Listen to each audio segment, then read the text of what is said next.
So if we had a time machine and we could visit Indiana 50 or 60 years ago, we'd see chickens being raised more like this.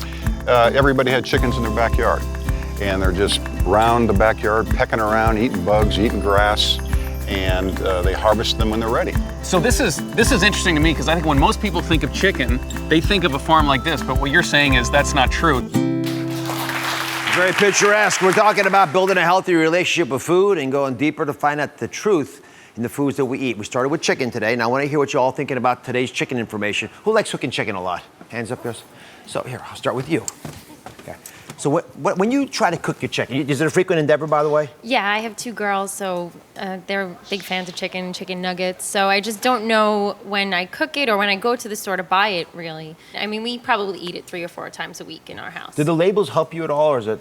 No, because, I mean, I always try and buy organic and hormone-free, but I just also don't know which brands are better, which brands are worse, or if the whole chicken breast or the whole chicken. So I'm a little confused when I'm buying it. So the big question that I'm hearing everyone talk about is, now what do I do? Now that I know there's actually differences that I never expected, how do I act? So the chicken you buy actually matters. So Mark's going to walk us through exactly what to look for.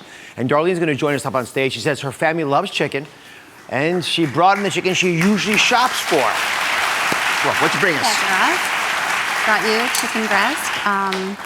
Sometimes I wonder about the labeling. I'm not quite sure exactly. It seems a little vague and misleading. There's a lot of information. I just want to know what is important and what matters and maybe what doesn't matter. So what does this one say on it that's confusing to you? You got this 15, what is that, 15? 15%, like there's a chicken broth. What exactly does that mean? Is it, why is there chicken broth injected back into a naturally raw chicken? And add natural flavorings. I see that all the time, and it does beg the question, if it's natural chicken, why do I have to add natural flavorings back to it? It's absolutely, we're in the realm of weird here. Why would you soak chicken in chicken broth and add flavorings to it? Imagine if you had to soak an apple in apple juice and apple flavorings to get it to taste like an apple. Well, the reason they're doing this... It's a little unsettling, isn't it? You don't really want to do that. The reason they're doing that is because chicken is so bland and they're doing anything they can to give it flavor. The problem is it doesn't work. You can only get a little bit of flavor back in that way. You cannot make it like that chicken we saw in Indiana. But here's what's more important.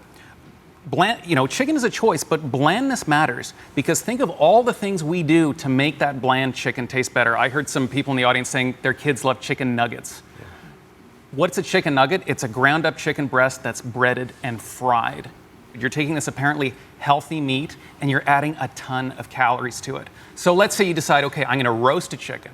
Well, you pull it out of the oven, it tastes like cardboard. What do? You dump barbecue sauce on it. You dump sugar on it. There goes your nutrition. All right, so we're understanding a little bit more about the adulteration that takes place. Let's move on to a big topic. You can carry your bag with you. You'll need this later. We brought up earlier the concept of a heritage chicken and the concept of a pastured chicken. Yes. And the audience members are confused about it. In fact, so am I. So what's the first choice, and what do these things actually mean? So my number one choice is a heritage-style pastured chicken. That means 2 things. Heritage means it's slower growing. Pastured means it's lived a significant portion of its life out on farmers' fields, eating the stuff chickens were meant to eat: bugs, grass, seeds. Not all these chickens are organic, but for me, it's even more important to have them outside. These chickens are hard to find, they're expensive, they can cost double or more. And you gotta look hard. You can find them online, maybe a specialty butcher shop, the odd supermarket. And Darlene, you have one more question that I know was coming up a lot with viewers of the show.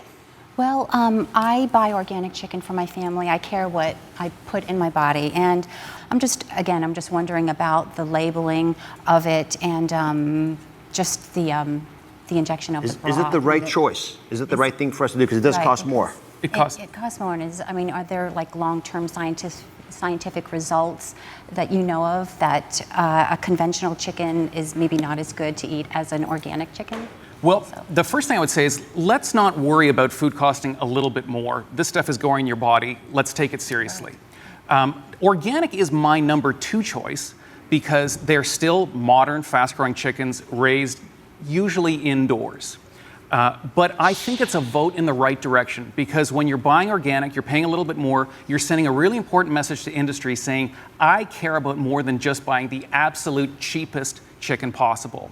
And this is important to consider because we've been talking about these heritage pastured chickens, which I just told you are really rare, and everyone's going, well, if they're so rare, what good is it? Well, these organic chickens were really rare 20 years ago. And what changed it?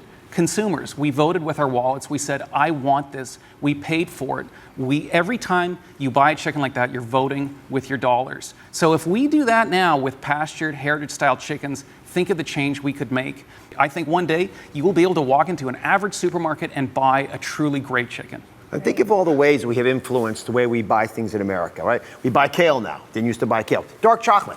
Wasn't even talked about, 5 years ago. Now you can go anywhere and find this stuff, and it gets cheaper as you make more of it. So take advantage of this. You can make your next supermarket trip an even easier one with my little chicken cheat sheet. It's on DrOz.com. You'll enjoy it. Take it with you. And up next, we're going to explore the science of hangry. Stay here.